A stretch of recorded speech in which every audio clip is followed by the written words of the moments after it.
Hi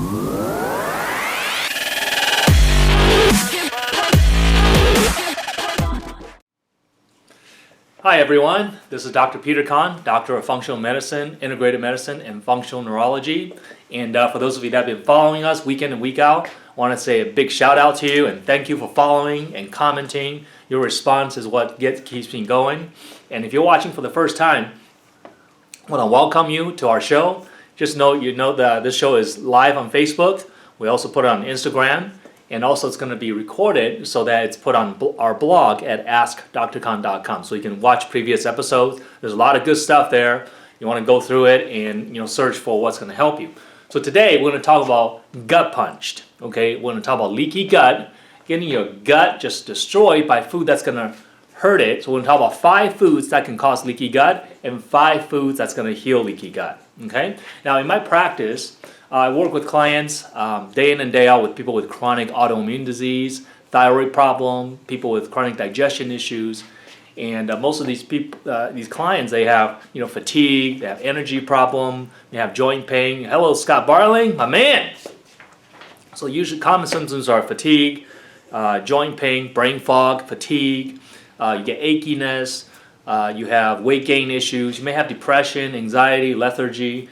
So these are symptoms of the client population that I work with. So if that sounds familiar to you, if that's like, wow, that's me, then you want to really pay attention to this video because we're going to give you information that can instantly help you to start to get your digestion to work better, get your symptomology to start to dissipate and reverse those symptoms. Okay, so what is leaky gut? And that's one of the primary focus of my practice.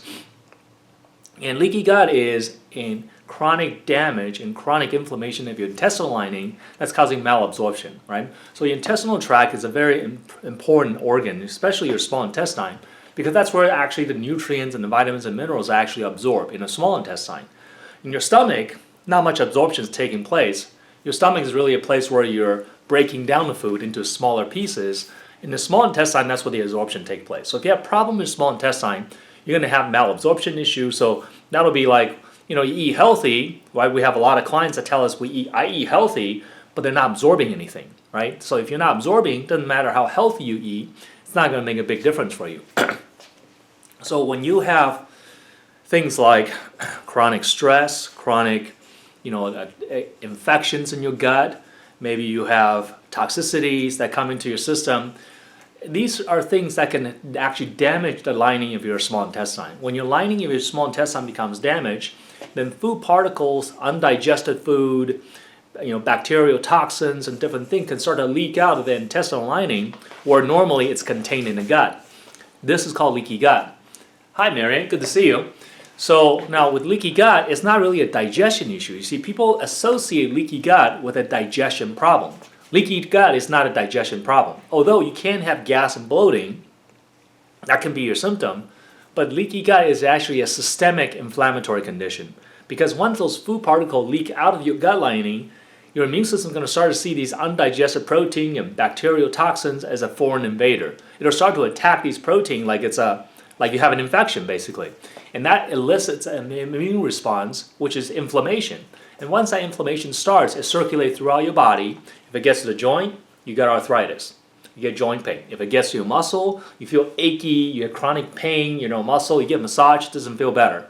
Or you get brain fog and fatigue because when that inflammation chemical gets through the blood-brain barrier, it triggers inflammation in your brain, and the symptom is, foggy headed, can't concentrate, you have energy problem, you feel your brain endurance is not that great.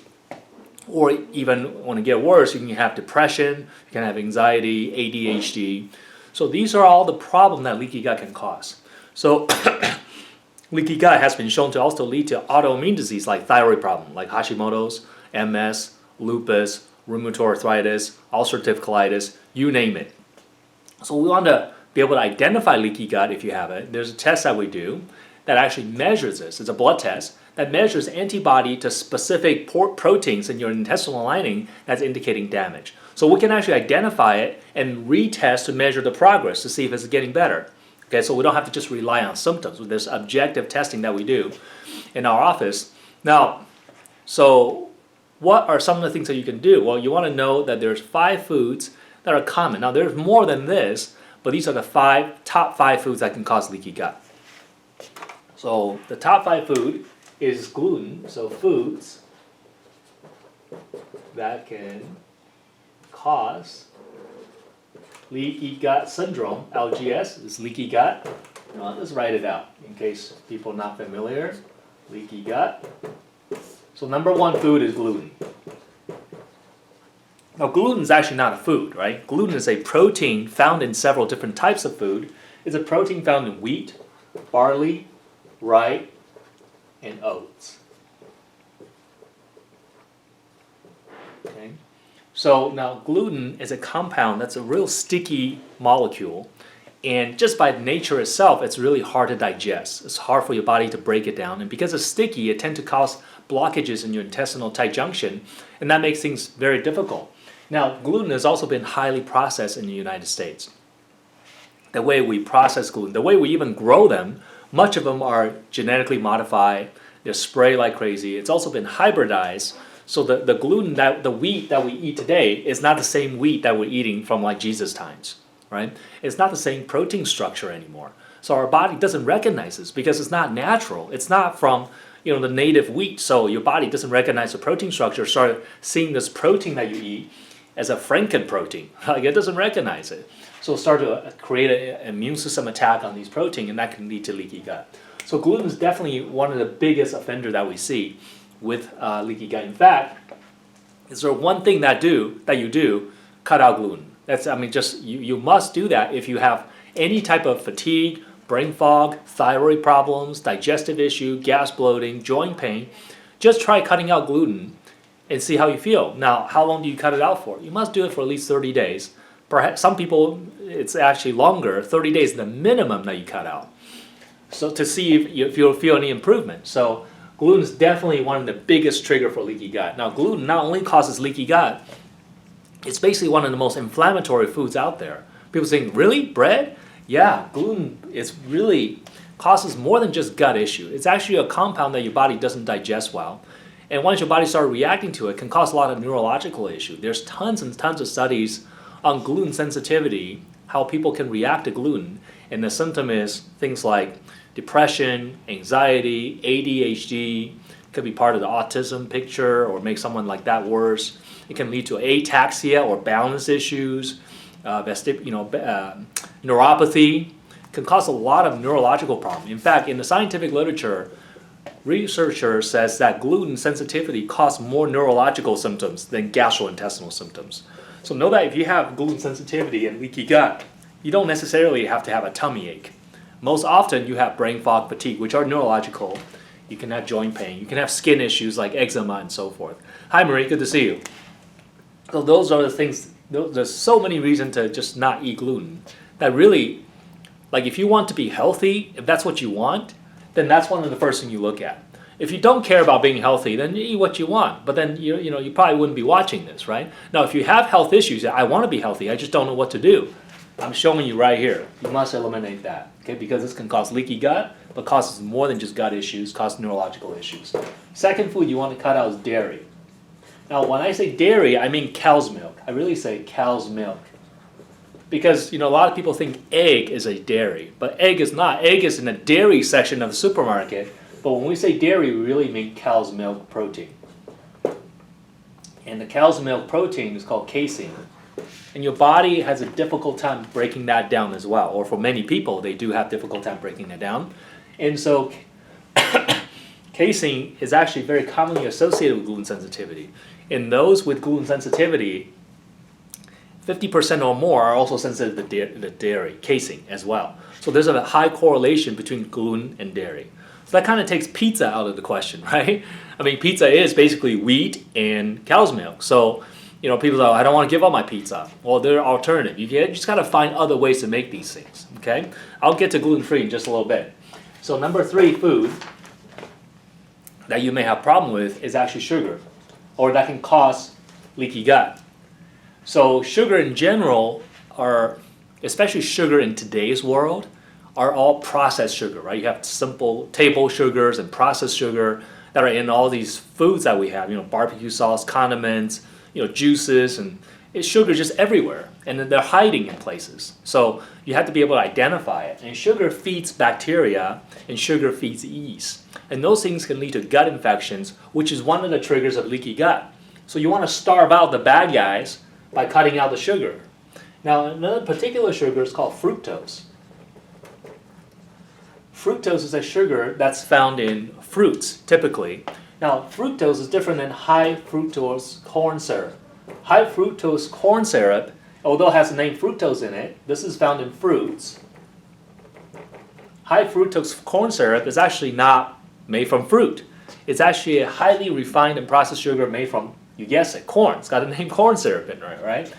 And high fructose corn syrup is about 50% glucose and 50% fructose. And what happens is high fructose syrup increases blood sugar level like nobody's business. So one of the worst things you can do. Fructose, on the other hand, doesn't really jack up your sugar that fast. It has actually a pretty low glycemic index. But fructose, just like the high fructose corn syrup, is actually processed primarily by the liver. And so it can actually tax liver function. And if you eat too much high fructose corn syrup, or even fructose for that matter, can lead to fatty liver. So we want to reduce fructose. We also know that fructose can actually change your microbiome status, meaning the bacteria in your gut, your probiotic levels, the bacteria in your intestine can be impacted by fructose intake, even high fructose corn. Gluten definitely can impact the microbiome or the bacteria in your gut. And now we know from research that the bacteria in your gut is so important for your overall health, and it impacts brain function as well, that we want to do everything we can to give your gut healthy food so we can feed the healthy bacteria. I'm going to talk about that in this section, which is a food that's going to heal gut. But definitely fructose can be a trigger for leaky gut as well. So you want to limit fruit intake for just like a couple servings a day. Know that our ancestors, back in the day when there's no refrigerator, I'm talking about thousands of years ago, right? Before there were Starbucks or supermarkets or cars, how do people get their food? Well, they get their food when it's in season. So, there are certain times of the year where fruits are in season. So they ate locally grown fruit that are seasonal, that are in season, and that's when they have fruit. And there's other times of the year where there's just no fruit, because wintertime, right? Much of Europe was just like, northern hemisphere is covered in snow. There's no fruit. So people went on for many months without fruit and did just fine. So it's not like you have to have fruit to survive. So certainly we want to keep the fruit intake to like a couple of servings a day. Okay, we don't want to overdo it on the fruit. The number 4 food that can cause leaky gut is basically all grains. So Marie had a question, what about gluten-free grains? Well, most grains are problematic. In fact, there's some debate, between some researchers. Some people say that all grains kind of contain gluten to some respect, while other people say, well, gluten is only found in wheat, barley, rye, oats. But all grains do contain phytic acid. Phytic acid is an acid found in grains that makes it very acidic. And this can irritate the intestinal lining and cause leaky gut. Grains also, if you are not being careful with it, can also lead to high blood sugar. Because when you eat starchy things and the grains tend to have a higher glycemic index, it just turns into sugar. It's not going to help you with your weight loss effort if you're trying to have weight issues. So usually reducing grain intake is a good idea. In fact, we do that with our clients when we start out the neurometabolic gut repair program to help repair leaky gut. We start out with being grain-free. The number 5 food, running out of room on this board here, is your GMO products. GMO, okay, your genetically modified organism, your genetically modified food and crops, they're usually going to cause problems. Now, people think that GMO is bad because we're eating a food that's genetically modified, so like our body doesn't recognize it and it causes problem. Well, actually, that's not really the reason, because they just simply haven't had any long-term studies on what GMO food, the structure of it, what that actually do to us. But really the big thing that we know about GMO food is that these genetically modified crops, they're genetically engineered to be able to absorb more pesticides and herbicides. So they can actually soak it up through the plant. So actually these pesticides and herbicides are inside the plant because absorbed through groundwater. And so literally these insecticides and pesticides are inside the plant. So when you eat them, you can't even wash that off. So like I'm going to rinse my vegetables off really good. You can't even do that with those things. And this high amount of pesticides and herbicides are very damaging to the gut can cause leaky gut. I find that all the time from testing with our clients doing toxic organic chemical testing or using bioresident testing. I find herbicides and pesticides, like that's just ubiquitous. I mean, it's almost like everybody has these problems, and that's why so many people have health problems, right? Health problems are on the rise because most of us are just exposed to so many different toxins coming in all directions and at a greater rate than our body's ability to get rid of them. So that's where detoxification is really important. So genetically modified food cause problem or leaky gut due to the pesticide and herbicide content, and we want to eliminate those. So go for the organic, as much as possible. So those are 5 foods that cause leaky gut. So what are the foods that can heal leaky gut? Foods that heal.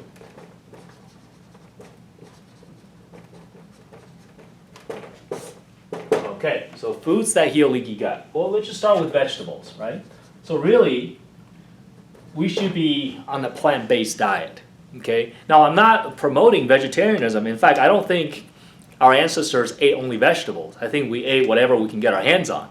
And if that's animals, then that's all we ate. But definitely our ancestors and our genetic predisposition, our physiology is designed to really be on a majority plant-based diet. So vegetables important. But what you want to do is you want to steam it. So if you steam it, basically you make the vegetable easier to digest. So that those fibers and the insoluble fibers, then they're more broken down already by the process of cooking. So if you gently steam it, then you're not going to destroy all the nutrient. And that makes it easier to digest. Because one of the things with leaky gut is you want to take the load off your intestinal tract. So if you make things easier to digest, then you don't have to work as hard. Your intestine doesn't have to work as hard. It helps it heal. Number 2 things that help is actually getting healthy fats. This is so important.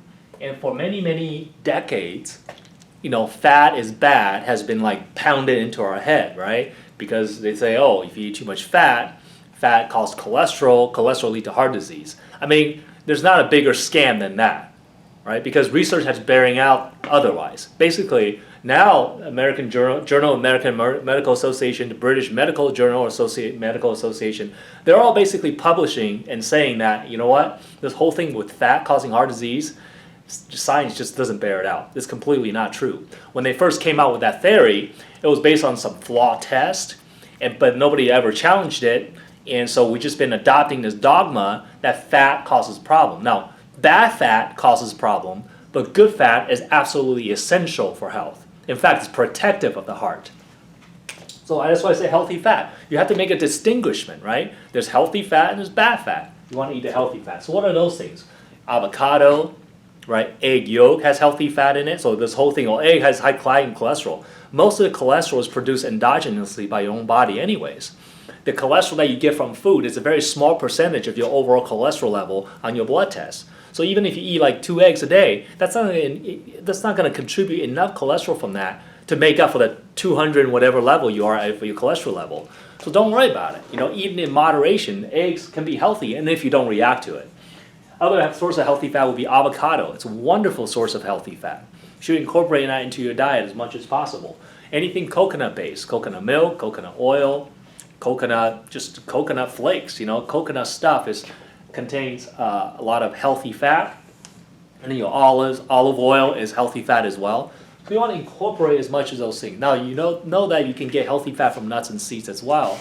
Things like nut butter, chia seeds, hemp seed, those are all source of a healthy fat as well. Some people with severe leaky gut may have a lot of sensitivities, and they may not digest the nuts and seeds as well because they tend to be harder. So this is where you might want to use either nut butter, or you want to take raw nuts and you can actually put it in the food processor and you just grind it up into a nut powder, and that can be actually very delicious. You can scoop it out and put it in your salad, put it in your food. Then you can get some source of healthy fat from nuts and seeds that are kind of grounded up and powderized. Easier on the teeth. If you have bad teeth, then that can be helpful as well. All right, so number 3, you want to get some grass-fed meat. Grass-fed meat, okay? So when I say meat, I don't just mean red meat. I mean it could be, beef, lamb, it could be your chicken, your poultry, chicken don't eat grass, but it'll be organic, right? organic or grass-fed meat. And fish, try to get wild caught, right? So eating healthy portions of protein is important because you need the protein to build lean muscle mass. So you don't want to just cut everything out, no protein. I think it's very difficult to get all your protein needs from just plant source alone. And like I said, certainly our ancestors, they ate whatever they get. They didn't just say, oh, meat's not healthy, so I'm not going to eat meat. No, our ancestors ate whatever they can get their hands on, okay? Homemade apple, what is that? Sauce. Applesauce for leaky gut repair. That comes in the fruit category, so you want to be careful, not overdo it on the applesauce because that might be too much. Now, if you make the applesauce, you want to obviously use the skin as well, so you get enough fiber. Otherwise, that sugar content can be pretty high. So grass-fed meat is important. So you don't, again, not promoting vegetarianism, but not promoting eating all meat either. I'm saying high, right? High plant-based diet, moderate amount of meat, high amount of healthy fat. This should be moderate. That's kind of like the ratio there, okay? The next category of food is fermented foods. Fermented foods are things like sauerkraut. Coconut yogurt is a fermented food. Yeah, this coconut yogurt fermented. So that would be a type of fermented food. You have sauerkraut, kimchi, kombucha, tea. So those are fermented food. And fermented food is so important because that feeds that microbiome, your probiotic. Remember we talked about it on this side where gluten and fructose and sugar can really disturb that microbiome. Well, these guys over here, the fermented food, really help support that microbiome. You want to get as much of that as possible. Now, another source of fermented food will be kefir or cultured butter. So those things also fermented food as well, but if you have dairy sensitivity or a bad reaction to dairy, then that may not be what you want. So it's kind of like it's on this side, but on this side you can make an argument for kefir, but in general we try to cut out the cow's milk protein in the beginning stages and introduce it as a person able to tolerate it, okay? But certainly there are other fermented food that's not cow's milk based, like kimchi, like kombucha tea, like a coconut yogurt and so forth. So there's a lot of options for you. And that's what we do when we work with our clients. We give you these options. We teach you how to actually either make these or buy these. Number 5 food that's really important is actually bone broth. So bone broth can be made from beef bone or chicken bone or fish bone.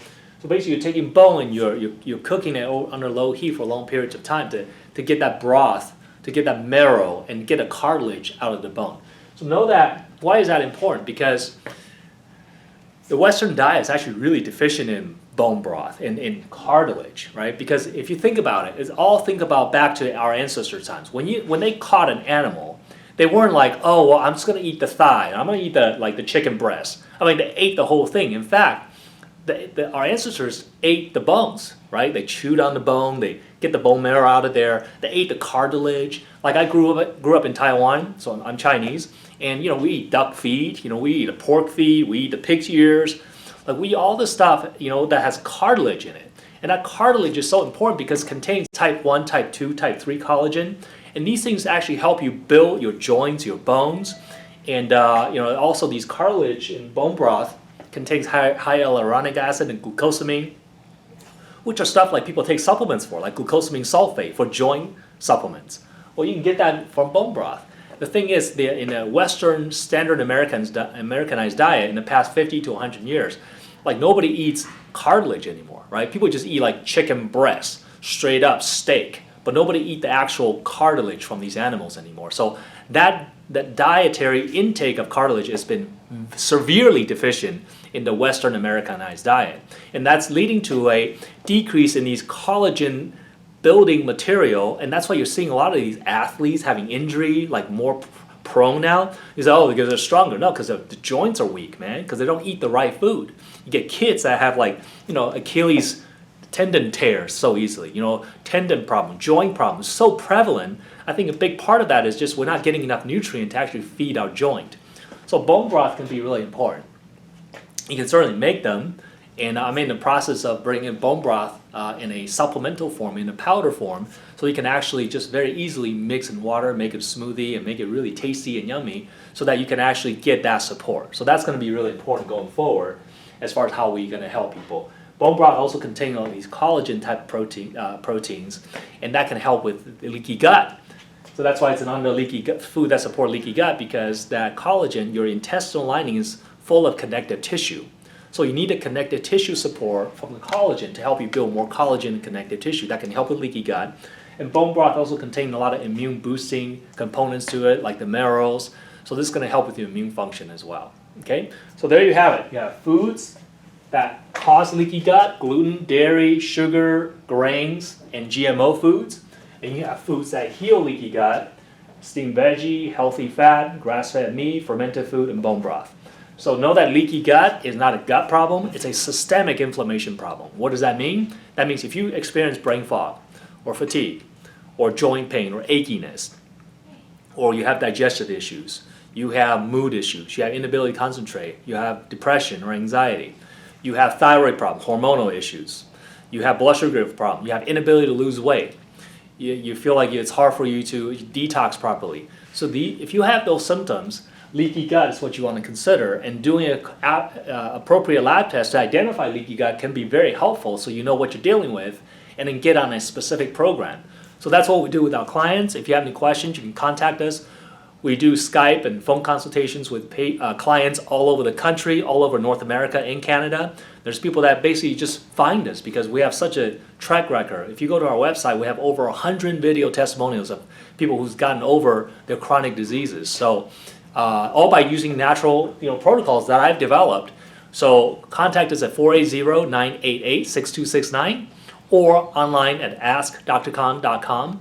or on Facebook at Hope Integrated Wellness. You can connect with us any one of those ways and just get information. Soak up these free stuff that I'm giving you, right? My goal is to help give you information that'll help you so that you have more clarity, and then you got to take the step too. If you don't take that step, just having a head full of knowledge doesn't do anything.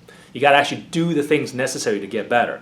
Sometimes people can do this on their own, but if you need more support because your condition is really chronic, really complicated, you may need tests to find out what underlying infections you have, what underlying toxicities you have, and those are things that you can't necessarily figure out on your own. That's where testing comes in. So give us a call or email us or find us on Facebook and connect with us.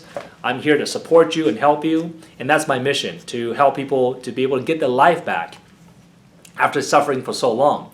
So with that said, I want to thank you for watching. Please tune in next week, Monday at 12:30 for the Ask Dr. Kan show. Thank you.